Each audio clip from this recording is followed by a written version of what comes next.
Un saludo a todos los amigos de Cubanet, a todos los seguidores de nuestra página web y a quienes nos sintonizan a esta hora a través de las redes sociales. Hoy, a esta hora, estaremos compartiendo con el escritor y periodista especializado en temas de béisbol, Francis Romero, con quien estaremos abordando varias temáticas vinculadas al béisbol cubano, sobre todo a raíz del recién finalizado Proolímpico de las Américas, donde intervino un equipo cubano que fue muy seguido y que dio mucho de qué hablar y el cual estuvo produciendo muchas noticias en los últimos días. Estaremos, por supuesto, atentos a sus preguntas, cualquier tipo de inquietud que tenga nuestra audiencia sobre el tema del béisbol, los abandonos de peloteros, la actualidad del béisbol cubano, así como otras cuestiones de interés que estaremos abordando aquí en este espacio junto a Francis, al cual le estamos dando la bienvenida, por supuesto.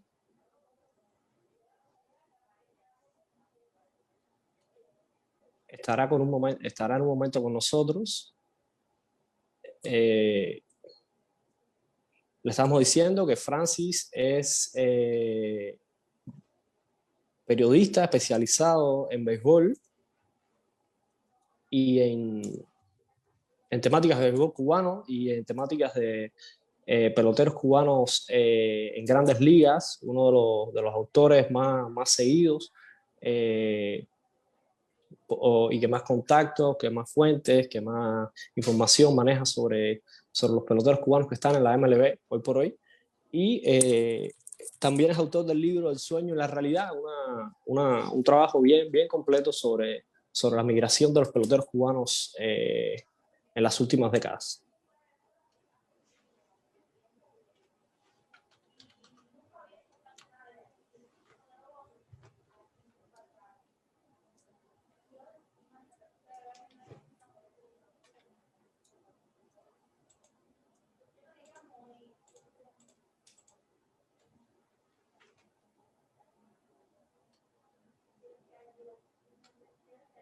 Sí, hermano, ¿me escuchas ahí?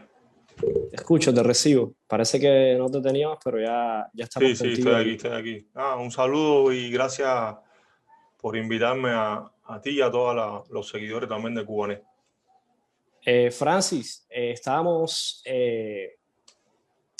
primero que todo, antes de empezar esta conversación, queríamos saber tus impresiones brevemente, aunque podemos considerar que es un poco de agua pasada, ¿no? Pero Sí. abordar brevemente el tema del Proolímpico de las Américas, un evento que en teoría no está estrechamente vinculado a lo que es la élite del béisbol a nivel mundial, pero que sin duda tuvo gran seguimiento, sobre todo por la participación del equipo cubano, que creo que fue el principal interés que tuvo el certamen, finalmente dominado por Estados Unidos, ¿no? Sí. Y un poco para empezar, ¿qué te pareció la actuación cubana del Proolímpico? ¿Cuál es tu visión sobre el certamen, específicamente sobre la participación de Cuba?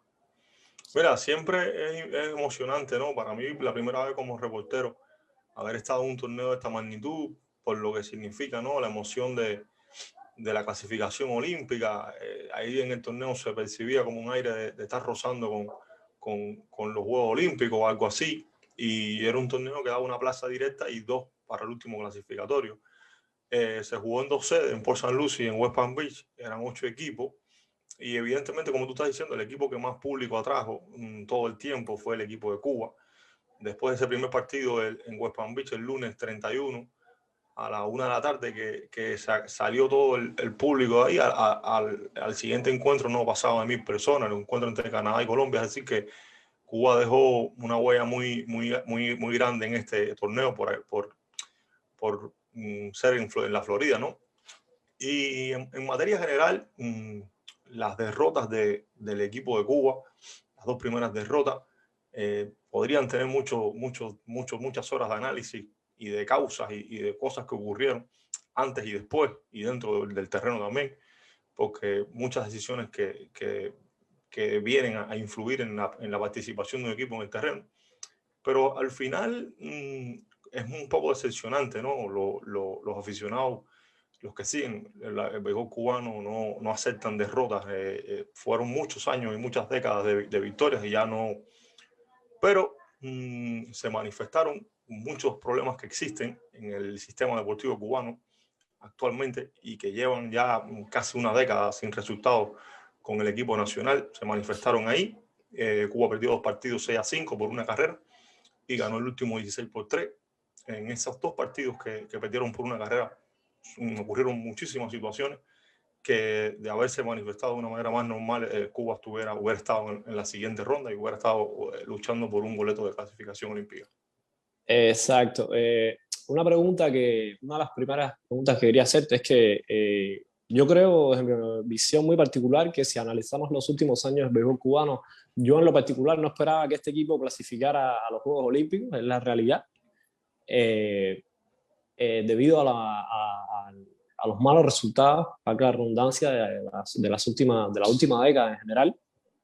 Sin embargo, más allá de las cosas que se hicieron mal, que se vieron y tal, cuando se analiza a la postre lo que sucedió, podemos concluir que Cuba estuvo un poco más cerca de clasificar de lo que hubiésemos esperado, ¿no? De lo que parece. Sobre todo si se tiene en cuenta que se perdieron 2 partidos por la mínima, donde ahí hubo mal manejo también según muchos especialistas, ¿no? Del picheo, sí, que se pudo haber hecho de mejor manera. Y a lo que voy con esto es básicamente al hecho de que ha dado resultado se puede decir que ha dado resultado la estrategia de las autoridades cubanas de colocar a estos peloteros que juegan en la serie nacional, si no ya en grandes ligas, al menos sí en circuitos invernales o profesionales de un menor nivel, pero que empareja un poco la balanza, ¿no? Porque ciertamente no se vio tampoco a esos equipos Cuba que no bateaban, que no producían de hace años atrás. Mira, suceden varias cosas con lo que ocurrió con Cuba acá. Lo primero fue que Cuba estuvo recluido, el equipo nacional estuvo recluido prácticamente una preparación en Matanza y en Varadero 2 meses antes de este torneo. No se jugó en lo que hablamos de tiempo de acción real de juego. Jugaban entre ellos ahí, partidos. Es decir, y casi todos los peloteros que se encontraban allá en Cuba que vinieron, no los que se incorporaron de Japón, ni los que se incorporaron de México, que en total fueron 7 jugadores entre los 2 países. Se demostró que estos jugadores, al no haber estado jugando, al no haber estado, que esto ya yo se lo aplico directamente a la Federación Cubana de Béisbol, no haber previsto y haber sacado a esos jugadores de Cuba a jugar mucho antes, quizás a México, quizás a otros países, lo que se hacía hace mucho tiempo que se topaba más. Entonces todo se evidenció en que la mayoría de estos jugadores que vinieron de Cuba estaban fuera de ritmo. Ese fue el primer error de todo lo que ocurrió con Cuba. El segundo error, según veo, fue una mala estrategia en base a esto mismo de la dirección del equipo cubano, porque los 2 primeros abridores establecidos eran 2 que venían de esa falta de ritmo. Y la tercera, que ahí es a donde ya llego con lo que me estabas diciendo, se lo pregunté incluso el día mismo de la eliminación al manager Armando Ferrer y como que me evitó un poco la respuesta, era que hasta cuándo va a estar Cuba sin convocar a los jugadores profesionales que no se repatrian en la isla, que no van allá a jugar la serie nacional. Entonces, esto se habló mucho, pero finalmente las altas esferas, las altas entidades del gobierno no han aprobado esto todavía, al día de hoy. Y muchísimos jugadores pudieron haber ayudado ahí a ese equipo nacional, que ya te digo, en el primer partido, 6-5, Cuba empezó perdiendo los 2 partidos 4-0 en este torneo. Es decir, que la ofensiva todo el tiempo tuvo que estar tratando de regresar al juego, porque los 2 abridores venían fuera de ritmo, eran 2 abridores de gran nivel, pero venían fuera de ritmo. Entonces ya ahí partía el primer error. Y se demostró en esos partidos que la diferencia en esos 6-5 no fue ni siquiera de una carrera, era una cuestión de que muchos de estos jugadores de Venezuela que estaban ahí venían de AA, venían de AAA, venían de clase A, venían de México, todos estaban jugando, todos se veían en ritmo, incluso la defensa, y los cubanos no. Es muy sencillo verlo de esa manera. Incluso de los jugadores que más rindieron ofensivamente, uno era Rivera Arroarena, que ni siquiera estaba concentrado en el equipo allá que estaba en Matanzas. Y Eso fue lo que ocurrió. Esa fue una de las diferencias en todo este torneo. Venezuela, que tenía entre otros a Aníbal Sánchez y a Robinson Chirino, el ex receptor de los Sí. Astros de Houston y de los Mets de New York.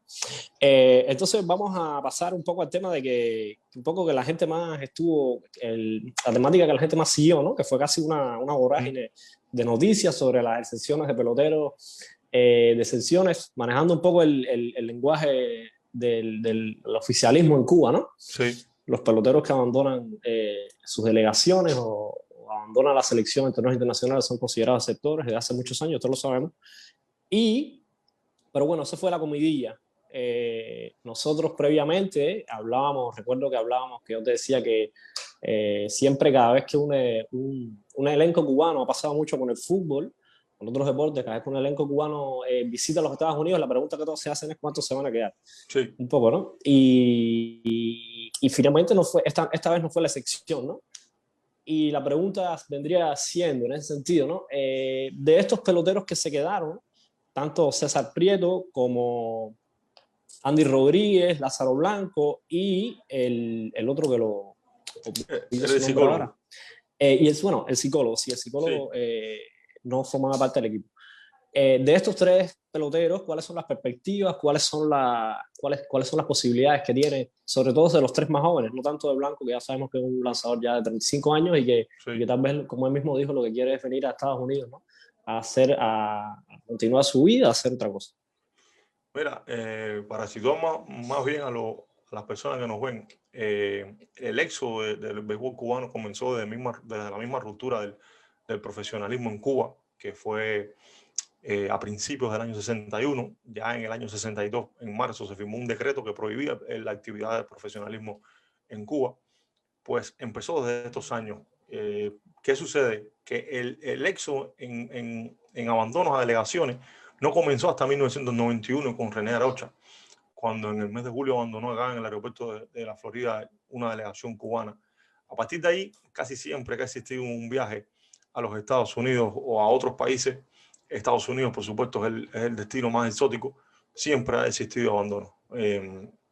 Podríamos estar hablando de muchos años atrás. Bueno, el último año que vino un equipo de Cuba de béisbol fue en el 2019 y se quedaron 3 jugadores: Joel Césped, el hermano Jovenny Césped, Norge Vera, el hijo de Jorge Luis Vera, y Orlando Cebey. Entonces, eran incluso torneos que se jugaban en zona de Nueva Jersey, pero acá en la Florida se sabía que iba a ocurrir esto. César Prieto, el primer muchacho que abandonó la delegación, que parecía que ese primer abandono de la primera hora de ellos estar aquí, parecía, ¿no?, que el equipo entero no iba a regresar, pues es el mejor prospecto que había en Cuba en lo que se habla de jugadores de posición. Es un prospecto perseguido por casi las 30 organizaciones de Grandes Ligas por su velocidad, su contacto, por su defensiva también. Eso es un muchacho que en el momento que ya él pueda obtener su documentación, poder aspirar ya a aplicar a la agencia libre, él va a firmar un contrato millonario. El otro es Andy Rodríguez, que fue el cuarto que decidió no regresar. Andy Rodríguez ahora tiene que solucionar un tema con el equipo de Japón, pero me imagino que en cuestión de un año y medio, también pueda firmar un contrato profesional. Y las posibilidades de Lázaro Blanco, que si bien él dijo que no era una decisión deportiva, sino de continuar su vida acá, pues yo creo que Blanco, en el momento que también tenga su documentación, va a estar lanzando en ligas profesionales, México, Dominicana. Estoy seguro que va a ser contactado y va a ser buscado por muchos de estos equipos, porque al final es un lanzador de 35 años, pero es muy fuerte, tiene una buena fisonomía, creo que va a rendir todavía en el béisbol. Y ya te digo, estos 3 abandonos de jugadores, más el del psicólogo, era bastante esperado que alrededor de 3, 4 jugadores abandonaran el equipo. Yo creo que incluso la cifra se me hizo bastante corta, dadas las circunstancias incluso que atraviesa hoy por hoy el país, Cuba, con una crisis sin precedentes, tanto económica como sanitaria, todos sabemos. Y yo esperaba, o sea, por ahí pensé que podían ser algunos más los abandonos, ¿no? Pero bueno, finalmente los muchachos permanecieron y finalizaron su actuación, que yo podría considerar que no fue mala. a pesar de No, todo. no fue mala, no fue Eh, mala. Estamos saludando aquí a algunos seguidores que están conectados. Raciel, Rash, un saludo, hermano. Te mandamos un saludo. Gracias por ver nuestra transmisión. Eh, Francis, un poco hablando sobre, manteniendo la misma línea, ¿no? ¿Cuál es la perspectiva con estos abandonos que claramente marcaron lo que fue el accionar cubano preolímpico? ¿Cuál es la perspectiva del béisbol cubano que está claramente marcada por la migración de peloteros a Estados Unidos? ¿Qué se puede esperar en los próximos años? Tú que estuviste muy cerca de las conversaciones, ¿se reactivará el famoso acuerdo MLB, Federación Cubana de Béisbol? ¿Qué puede pasar ahora tras el fallecimiento inesperado tanto del comisionado nacional de béisbol, Ernesto Piñero, como de Higinio Vélez? ¿Cuáles son las perspectivas del béisbol cubano, tanto la exportación de talento hacia las grandes ligas como el futuro de la Serie Nacional de Béisbol, que como quiera que sea es el espectáculo o fue el espectáculo por muchos años más seguido en la isla? Bueno, mire, hermano, el béisbol cubano ha sufrido en los últimos 5 años el éxodo más devastador de toda su historia, desde que triunfó la Revolución Cubana y que se instituyó el sistema deportivo cubano y actual de béisbol. Estamos hablando de más de 200 jugadores en el año 2015, más de 100 en el 2016, jugadores de cualquier tipo de edad, de entre 13 a 30 años. Todo esto ha ido desangrando un poco la estructura del mismo juego, porque cada vez los jugadores que van a la selección nacional son más longevos. Incluso el equipo Cuba aquí en este torneo era el equipo más viejo. Y ya también visto el panorama internacional del béisbol, esto significa que la WBC ya no tiene los torneos que tenía antes, los mundiales que tenía antes, existían torneos a Holanda, existían torneos a Europa.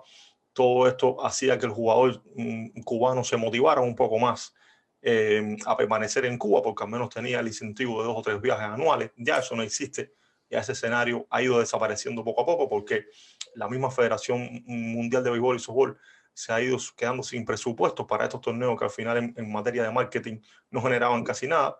Eso ha sido una causa de todo este éxodo en los últimos años. Lo otro es la situación actual que está viviendo Cuba, una de las peores situaciones de casi, de casi todos los tiempos que se han vivido. Y el panorama del béisbol cubano es el siguiente. Cuba no le puede ofrecer nada al jugador en materia de quizás estímulos económicos en crecimiento profesional. El jugador entonces a temprana edad ya lo que hace es emigrar a la República Dominicana, como ha sido el patrón en los últimos 10 años, y tratar de conseguir un contrato profesional. Por tanto, después de todo esto que te he mencionado, creo que la única esperanza ahora mismo para que termine toda esta crisis del béisbol cubano es un convenio con la Major League Baseball, con las grandes ligas, para que al menos pueda retener un poco su talento a sus jugadores y, y poder hacer las cosas de una manera en la que no se les escapen sus jugadores, porque finalmente se están escapando muchísimos jugadores casi todos los años. Estamos hablando de casi 100 jugadores por año. Es muy difícil que un sistema de cualquier deporte que sea pueda sostenerse en sí mismo con este tipo de sangre en cuanto a abandono. Entonces esa sería la esperanza, la única esperanza visible dentro del panorama del béisbol cubano, que ya es bastante Eh, negro de por sí. Déjame, Eh, déjame, déjame interrumpirte, o sea, una hora de pausa. ¿Me escuchas? sí, sí, te escucho. Sí. De los treinta y tantos peloteros que se incluyeron en el acuerdo con MLB, que si mal no recuerdo salió a la luz en octubre de 2018, Sí. en diciembre de 2018, ¿cuántos de esos peloteros han abandonado el país y cuántos quedan en Cuba?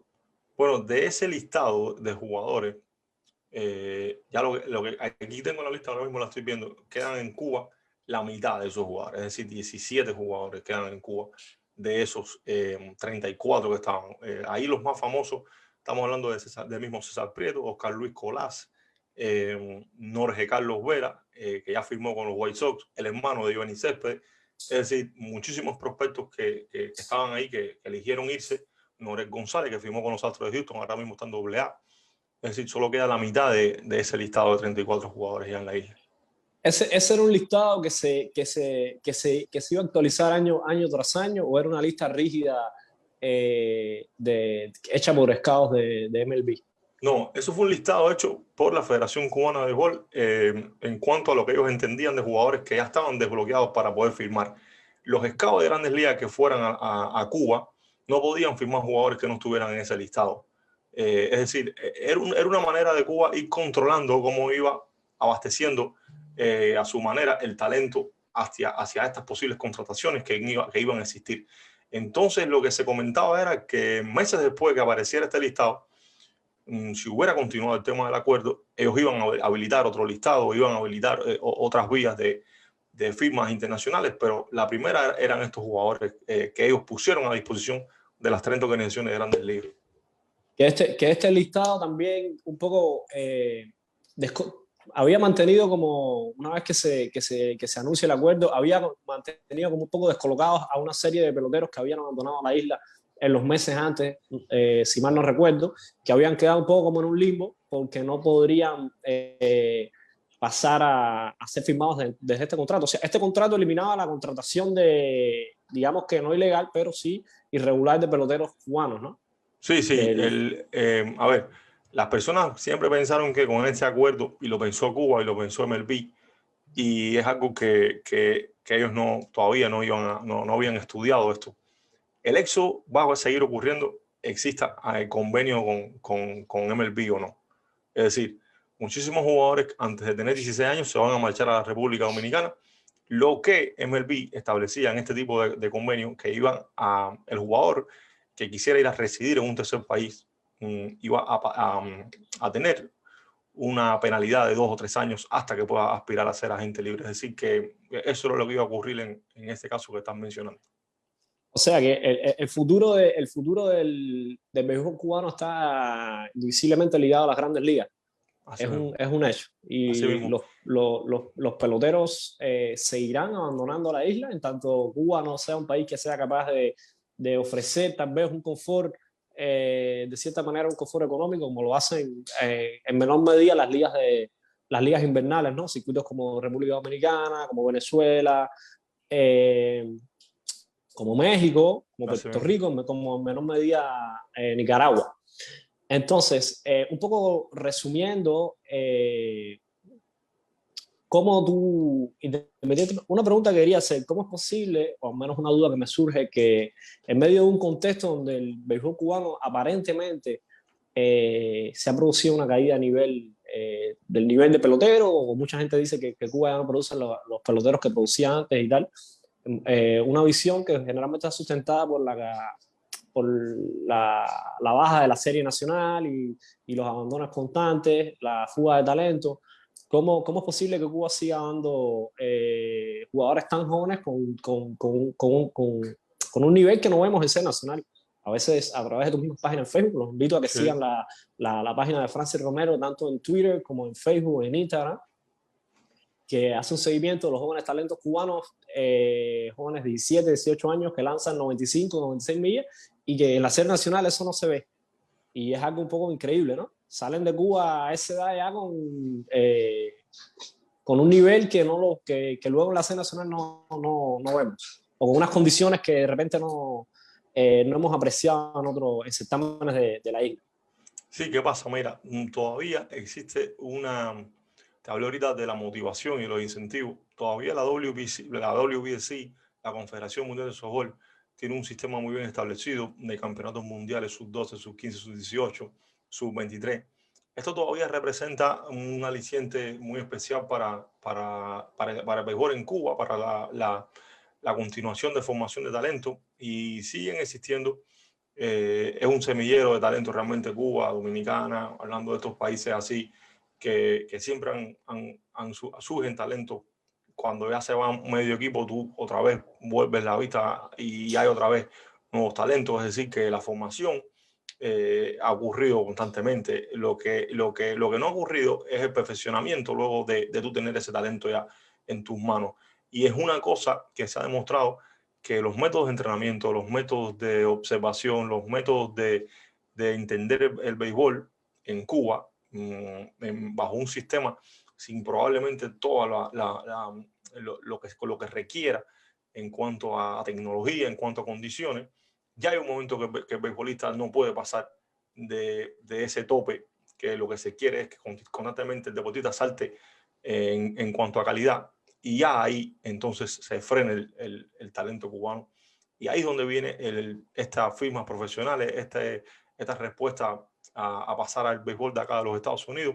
Y ahí es donde tú ves jugadores que probablemente nunca imaginaste que iban a poder hacer determinadas marcas, determinadas acciones de juego, hacerlas en un sistema totalmente nuevo y que sí te lleva a poder ir saltando de calidad. Claro, sí, el béisbol cubano vive un momento bajo, tal vez a lo interno dentro de la serie nacional, pero si analizamos lo que es hoy Grandes Ligas, el béisbol cubano está en su mejor momento, seguramente una gran cantidad de peloteros en organizaciones, en los rosters, que forman parte del roster de 40 de muchas de las principales organizaciones de Grandes Ligas, incluso liderando.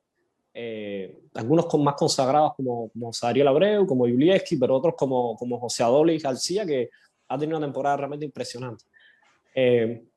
Un poco para cerrar esta conversación, me gustaría que nos hables de tu libro, El sueño y la realidad, historias sobre la migración del béisbol en Cuba. Sí, aquí está el libro. Historias de la migración del béisbol en Cuba. Si puedes mostrarlo, si lo puedes mostrar.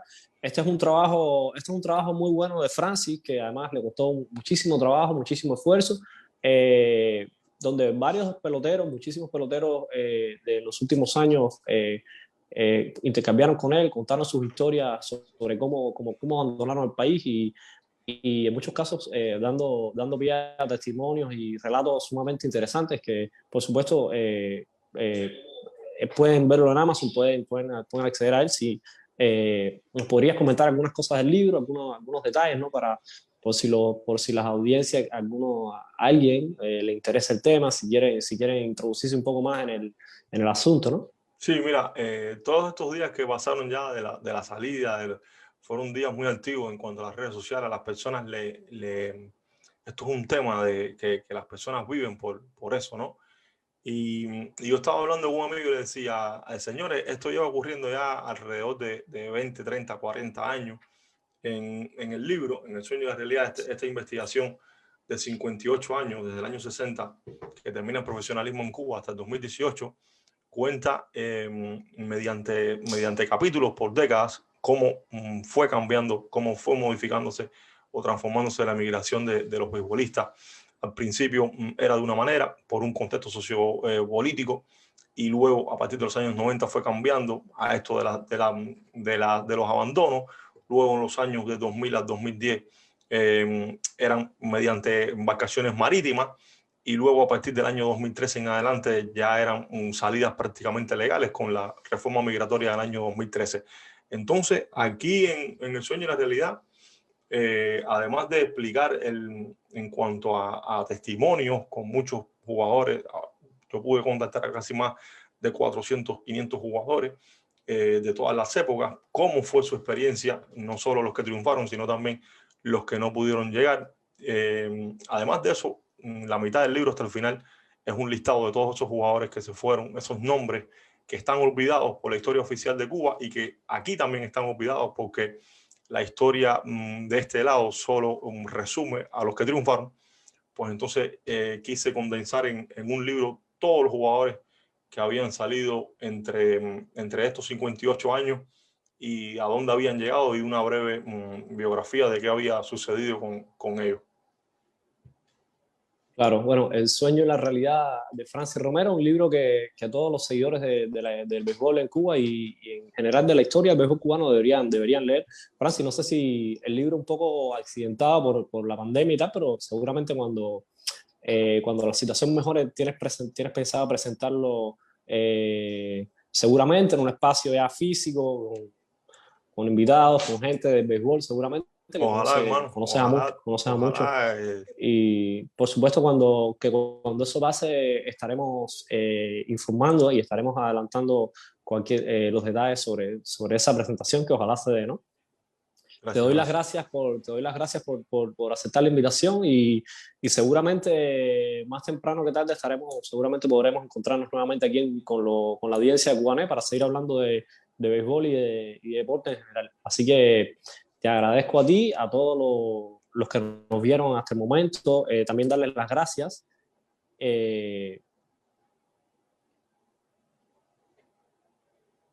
También, hermano, no. Muchas gracias a ti también, y tú sabes, un saludo a todos sí. los seguidores de Cubanet y gracias por haberme invitado a tu programa. No, gracias a ti por aceptar la invitación y nada, nos despedimos de nuestra audiencia y que tengan muy buenas tardes. Un saludo.